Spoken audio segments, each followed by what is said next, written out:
This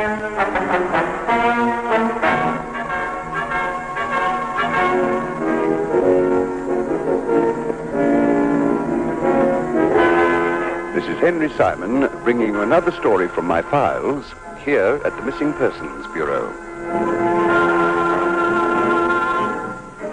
In these stories of the Missing Persons Bureau, dramatized for Henry Simon, names and addresses have, for obvious reasons, been changed.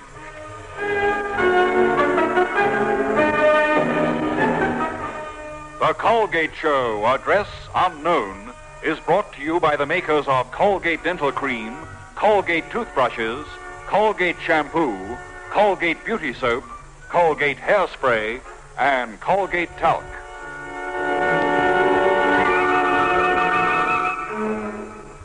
In one moment, the search for Charles Denton.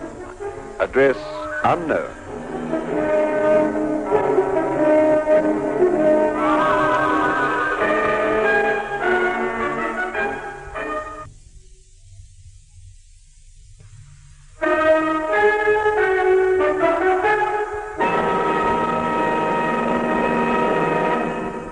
And here again is Henry Simon. In times of war and international unrest, there are obviously a great number of disappearances and unaccounted for deaths. In such times, too, even though Britain herself may not be directly involved in the conflict in question, a large number of British subjects find themselves caught up in the action. When this happens, it's not unnatural for the Missing Persons Bureau to play a part in attempting to solve one or more of the disappearance mysteries. I remember at the time of the French troubles with Algeria, we had a caller to the Bureau, a most attractive young lady named Lillian Wentworth. She came directly to the point of her visit. My fiancé, Mr. Simon, Charles Denton, he seems to be missing. I've tried the police, even checked all the hospitals and nursing homes I could think of. There isn't any trace of him. I'm coming to you almost as a last resort. Well, a great many people do, Miss Wentworth. We have a surprisingly successful record in locating missing persons. Now, let's have some details, please. Your fiancé's age, physical description. Charles is 31. He's about 5'10", and average weight, what would that be, about 150? That's close enough. Colouring? Dark brown hair, almost black, really. Blue eyes, rather dark complexion, very suntanned. Charles spends quite a lot of time on the Riviera and mooning around the Mediterranean on his yacht. Oh, he's wealthy, then. Well, rather comfortably well off, I'd say. Not rich in the usual sense. But he never seems to want for ready cash. I see. And his occupation? He's a writer. Oh, I wondered why the name rang a bell. He writes those Secret Service agent books, doesn't he? What's the name? Greg something? Greg Carson. Yes, that's the one. Charles says it brings him in quite a lot of money. I know he's published mainly in paperbacks, but there does seem to be quite a market for thrillers like that. There must be, yes.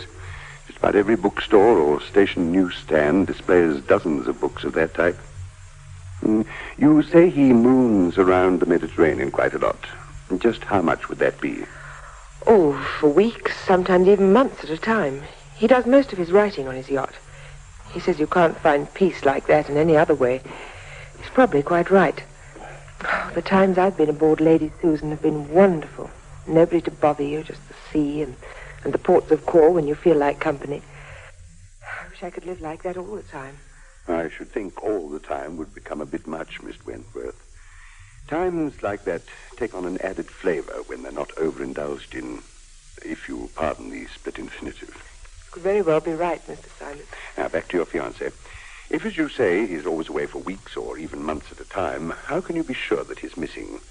Couldn't this just be one of those extended periods? No, Charles has a thing about keeping appointments and never being late. He was supposed to have seen his agent and his publisher 2 days ago, right here in London. But he simply never turned up. Their names? Desmond Wright is the publisher. Trigon Books. You've heard of him? Yes, indeed. The Three Triangles trademark. Yes, that's the one. And Malcolm Bennett is his agent. He only handles a dozen or so clients, but that seems to be the way he prefers it. Needless to say, that dozen comprises only best-selling authors. I see. Now, exactly when last did you see your fiancé? It was Thursday of last week.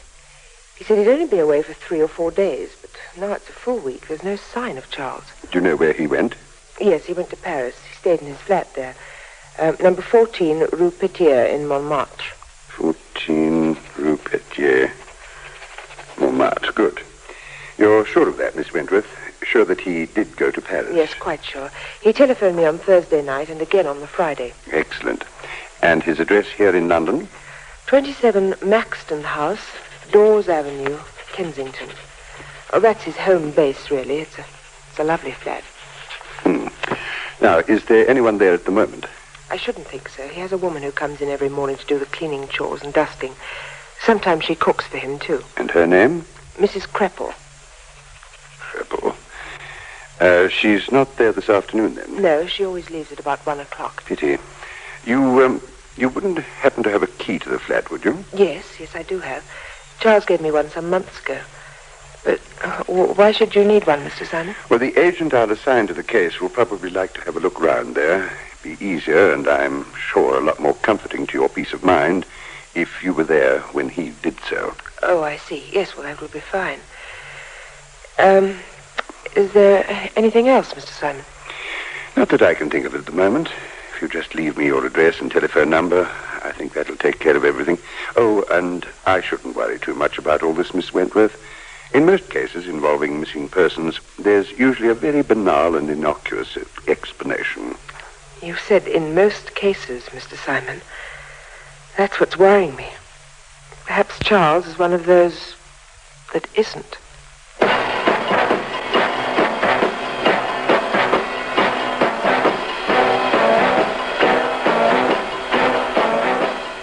I wasn't unduly worried about Charles Denton's disappearance. Despite Lillian Wentworth's assurance that he was one of that rare breed of personalities who are never late for an appointment, the fact that Denton was a writer seemed to cancel out the virtues, in my mind at any rate. As a whole, writers are not the most dependable of people, and this could well have been an occasion when Denton decided to stay away on his own instead of returning to London for the appointment with his agent and publisher. I said as much to Agent Luke Parker when I briefed him on the assignment. Parker grinned and blew smoke up at the ceiling. Don't look now, Chief, but you're being kind of bigoted. Bigoted? Me? Sure. In what way, may I ask? Maligning the whole race of writers on account of maybe you happen to have met up with a couple who weren't all that much on the responsible side. And what happens? To shove the whole mass of them into the same category? Oh, why, Chief, some of my best friends are writers. How enlightening. Nonetheless, Parker, we shall take Miss Wentworth's belief in her fiancé's dependability with just a pinch or two of salt. I think it might be an idea if you went round to Denton's agent this afternoon, found out what he thinks of his client's passion for punctuality.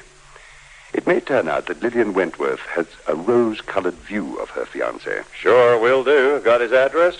It's in the phone book. Thanks. If you get no joy there, you might try his publisher. Then, if necessary, Miss Wentworth will let you into Denton's flat. But save that until you have to, Parker. She seems to be the type that protects individual privacy with a passion that borders on the overpowering. When I suggested that you may want to look around Denton's flat, her eyebrows nearly hit the ceiling with disapproval. Okay, message received and understood. Handle the lady with kid gloves, right? It may pay you to do so, yes. Anything else, Chief? It's now 2:14. You have a busy afternoon ahead of you, Parker. I suggest that you get weaving.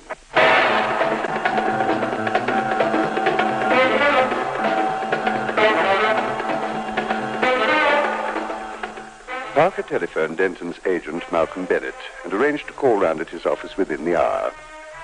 When Parker arrived, he found a smoothly running machine that digested authors' words and then regurgitated them in the direction of the most profitable publisher. The office was neat, modern, and functional, and Parker was shown directly into Malcolm Bennett's private sanctuary.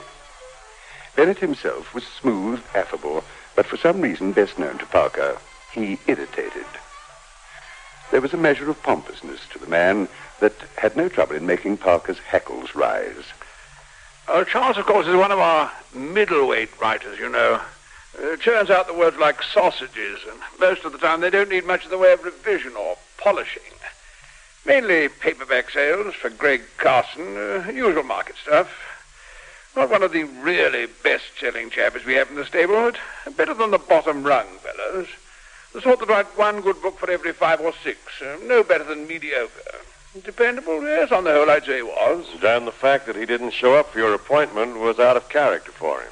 Well, yes, to a degree. Nothing to worry about. Why not? Well, you don't know Ryder's, old man. A week in Paris could lead to a month, even a couple of months on the tear. Uh-huh. You know, something's been puzzling me. I've read a couple of Greg Carson's books. They're pretty good. But the bit I don't get is how come the author knows so much about the insides of the Secret Service and about the other side of things, the gun running and the underworld bit. It's almost as though the writing was being done from personal experience. Any truth in that? Personal experience? Oh, you mean was Charles ever mixed up in the intelligence outfit himself? Well, something like that. Perish the thought, old man. Nothing more than a lively imagination, that's all. You're sure of that? Oh, positive, old man. Absolutely positive.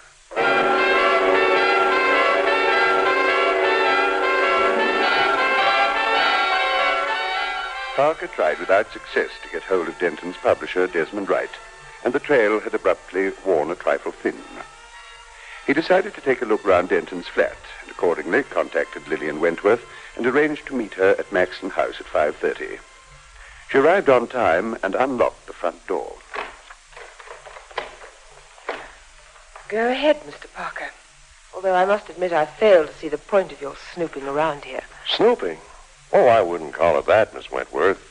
Just seeing if maybe we can find something to lead us to the missing person. And that's what you want, ain't it? But of course that's what I want. It's an absurd question to ask. Just checking, ma'am, just checking. Man's got to get his facts right, and that's a fact. Well, what particularly did you want to see? Don't know for certain, ma'am. Maybe I'll just mosey around and see where my nose leads me. Real nice-looking pad the man's got. Expensive. I told Mr. Simon that Charles doesn't generally want for money. Looks like it. Those paintings must have cost a pretty penny. And real high-class Persian carpets. Good taste the man's got. Particularly in his choice of women, ma'am. And that's meant as a compliment in case you weren't too sure. I'm sorry, Mr. Parker. You just caught me on the wrong foot. I'm not usually the snappish and ill-tempered with people I've only just met. No offense, ma'am, no offense. Hey, quite a stack of mail over on this table. This where it's usually left by the cleaning woman? Yes. Mrs. Kreppel is a very methodical woman. If the mail were left anywhere except where it should be, she'd feel it some sort of sacrilege has been committed. Yeah. Man gets mail from all over the world. Must do a lot of letter writing himself to get replies like this. Mr. Charles Denton, Esquire, Hong Kong, Melbourne, Cape Town. He uses a secretarial service when he needs that sort of thing. Just dictates replies. Doesn't bother about sitting down and writing anything involved. Hey, this is kind of funny. Well, what is? 2 letters here. To Mark Damon. This address. Who's he? Oh, I don't know. I've never heard the name before. I wonder. Yeah. Maybe it could stack up with that. It just maybe could. What could, Mr. Parker? You say your fiancé left London last Thursday and headed for Paris. You also say he phoned you on the Thursday night and the Friday night. The call came through the Paris telephone exchange, Miss Wentworth. Well, of course they did. What are you getting at? Well, just this, ma'am. I checked with the people at Customs and Immigration. They double-checked with the passport office. And you know what? Last Thursday, they had nobody named Charles Denton leaving the country.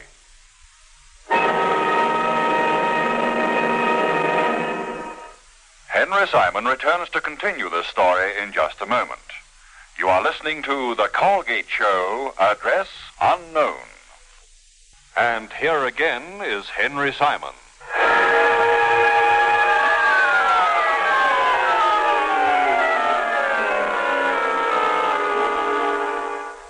Parker kept a close watch on Lillian Wentworth's face as he said the words. He half hoped for a telltale flicker of something to show in her eyes, something that could very well give him a lead to our missing person. But there was nothing. A puzzled frown creased her forehead, and she stared hard at Parker. She seemed more annoyed than evasive. He didn't leave the country. Not according to the records, no, ma'am. Well, there's some mistake. That figures. But I don't understand it. I spoke to Charles on both Thursday and Friday, and there were calls from Paris. Well, what's this all about? Maybe this gives us part of the answer. The letters here, addressed to Mark Damon. Not care of Charles Denton or anything like that. Just the name and the address. This address. You think Charles was using a different name? Could be. One sure way of checking, though, we call the passport office and find out whether or not a guy using this name hightailed it across to Paris last Thursday. And if that's so, ma'am, I ain't gonna buy no story about coincidence.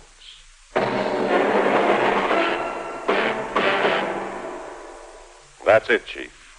The records show that Charles Denton left and returned to this country 3 or 4 times in the last 5 years. But Lillian Wentworth tells me he's been and gone at least 10 times during the same time. And the man who calls himself Mark Damon? Yeah, funny, ain't it? He's been away 6 or 7 times. Add the 2 and you come up with the right answer. So Charles Denton occasionally uses a fake name and a fake passport, I might add, for his trips aboard. Which adds up to something a trifle on the odd side, I'd say. It stinks. Quite so. Any theories, Parker? Nothing that comes up with anything solid. Just a whole mess of theories and ideas that could fit the facts, but they don't happen to have any proof lying around to back them up. And Lillian Wentworth? Has she any ideas? None. Far as she's concerned, her boy Charles is pure as the driven snow.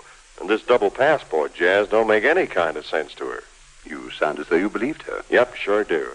I threw a high curve, and when I hit her with the dope about Denton not leaving the country, I hoped maybe she'd react, and I was watching her like 3 hawks.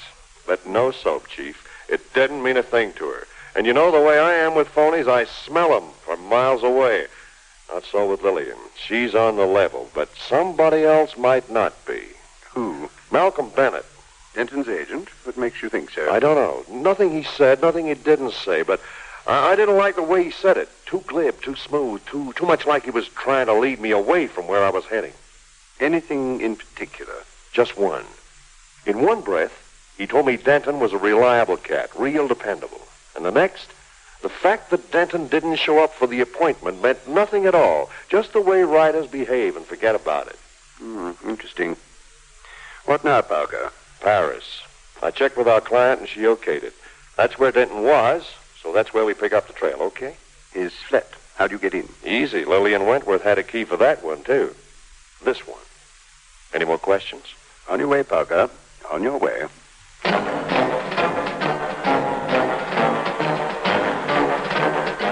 Parker flew to France early the following morning. A cab from Orly Airport took him to Paris and dropped him in the sector of Montmartre where Charles Denton maintained a second flat. It was a 3rd-floor walk-up, and from the exterior seemed to be nothing prepossessing. Then Parker unlocked the front door and received a 2-part surprise. The interior of the flat was furnished in a style matching that of the London residence, luxurious, tasteful, and expensive. It would have been impressive were it not for the second part of the surprise. It looked as though the place had been hit by a cyclone. Holy cow, will you look at that? Somebody's turned this place over but good, and whatever they were looking for, they sure didn't find. If they did, at least some of the place would still be tidy.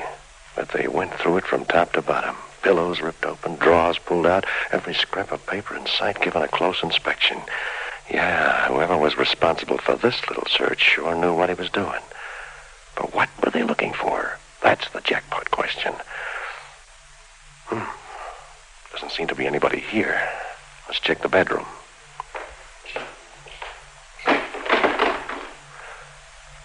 No, same sort of scene in here. Mattress ripped apart, wardrobe contents thrown all over the place, more drawers dumped on the floor. And no sign of Denton, which is maybe the most encouraging thing about it. If there was any sign of him, he'd probably be his dead body. Heck, now what do we do now? No other leads to follow here in Paris. No way of telling where Denton may have headed. Looks like you had a free airplane ride, Parker, and got nothing for it. But where do you go for honey now? You! Do not move. Stay where you are. Oh, come on in, buddy. The ward is fine. Keep your mouth shut. Speak only when I demand an answer. Funny thing, pal. You're real persuasive. Or could it be that gun in your hand that makes you so appealing? Shut up!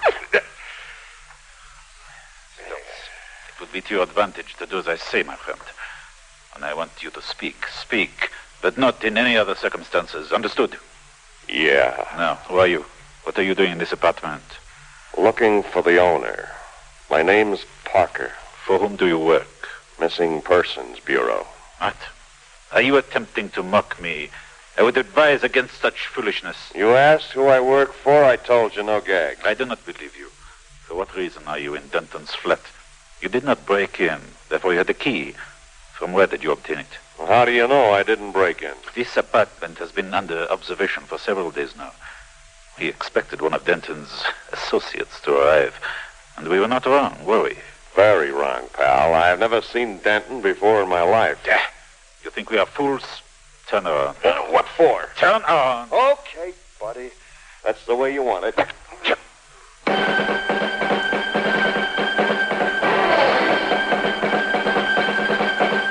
A blow crunched down sickeningly on the back of Parker's neck, and the room exploded in his eyes like Guy Fawkes gone mad. He had no idea how long he was unconscious, but as he slowly and painfully began to grope towards the surface again, he was aware of the faint, lingering aroma of ether. Obviously, he had been kept unconscious by an anesthetic for some time. The pounding in his head diminished slowly, and gradually his eyes began to focus. He found himself lying on a camp stretcher in a barren-looking room. A man stood casually against the single barred window, watching him. Parker lifted his head and saw the man who had knocked him unconscious sitting on a chair, the gun still in his hand. Oh, brother. Welcome back to the land of the living, old man. Who are you? Name's Denton. Charles Denton. I gather you were looking for me. You have to knock me out to get me here? I'm sorry, old man. I wasn't responsible for that. Chum Rene here was. He has a passion for violence. Caters to the animal in his nature. Shut up. Oh, did I offend you? I didn't mention what kind of animal. You keep that filthy mouth of yours shut or I'll... You know what, old man? Kill me. Your bosses wouldn't like that. Not until they get their grubby little paws on the money. Yes? Watch yourself, Rene. When we have made you talk, then I have you, Denton. This I will enjoy. Look, will somebody please tell me what the heck is going on here? A pleasure, old man. For some time now, I've been employed as a kind of unofficial courier, bringing money and sundry other little oddments to Paris from London. All of it has gone to the organization that employs friend Rene here. Oh, allow me to introduce, by the way. The full name's Rene Ducat, but the surname's doubtful. Rene's the sort of chap who didn't have a father. You shut your mouth. The organization does rather nasty things, like supplying arms and explosives to the Algerian terrorists, plastic bombs for maiming the women and children. You know the kind of thing. And you've been helping them? Up to a point. For money? Actually, no. For information. The people I'm connected with here were rather keen on finding out who the London contact is, so they had me infiltrate this organization. It all went rather smoothly, until now. What stopped it? I didn't deliver the last package. You know what it contained, old man? Enough uncut heroin to bring in a large-sized fortune. Why didn't you deliver it? To ruffle things up a bit. Set the cat among the pigeons sort of thing. If things look really bad, perhaps they'll send over their London contact to get things right again. You know who he is? We have an idea. It's a question of getting proof, you see. Yeah, I'm beginning to. Sounds like we are getting company. You stay there, Denton. Move once and I shoot off your kneecap. You will be alive, but in great pain. Oh, charming. You'd love that, wouldn't you, little piece of garbage? Shut your face. I will not warn you again. Oh, bless my soul. If it isn't Uncle Puss in Boots himself. Hello, Malcolm, old soul. Welcome to the party. You've been rather silly, haven't you, old man? Depends on your point of view, Malcolm. I don't think so. Oh, well. Where's the parcel? Oh, I am sorry. Classified information, don't you know? We'll find it sooner or later. You will tell us eventually. Hey, Denton, where does he come into all this? My agent, he's the boy my superior suspected, so they had to plant me on him. I don't know who wrote all these words about Comrade Greg Carson, but it certainly wasn't me. It was enough, though, to look authentic. And now everything's worked out just beautifully. Use your head, Bennett. Pack it in now. You seem to forget who's in control here. Rennie has the gun. Of course. But who does he point it at? Me. That leaves Parker uncovered. What are you talking about? Now you don't know where to point it, do you, chum? You stay where you are. You've got to leave one of us out in the open, haven't you? But which one? Denton. That's the... Get him! No, yet. You're not going anywhere, old man.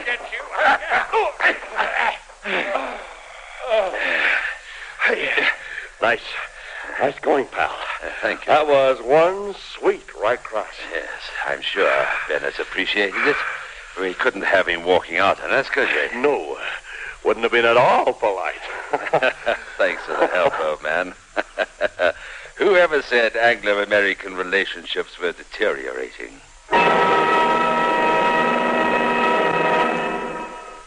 Henry Simon returns to conclude this story in just a moment. You are listening to The Colgate Show, Address Unknown. And here again is Henry Simon.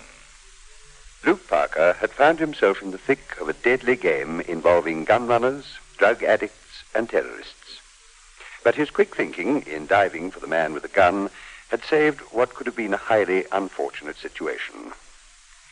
And the organization that employed Charles Denton? I'm afraid we cannot divulge information of that nature. The Official Secrets Act, you know. And now, as always, this is Henry Simon inviting you to meet me here again, and for the present, bidding you au revoir.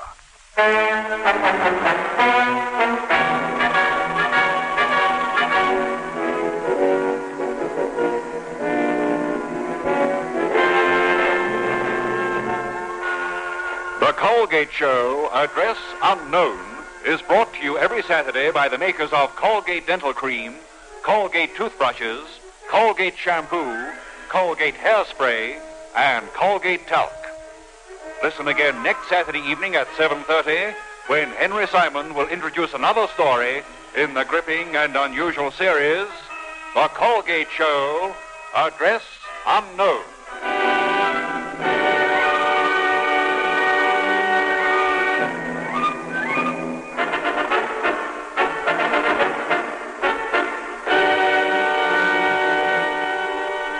Listen on Monday morning at 8:45 to our next episode of The Reverend Matthew, a story of people, love, scandals, jealousies, ambitions, laughter, tears, and human conflict.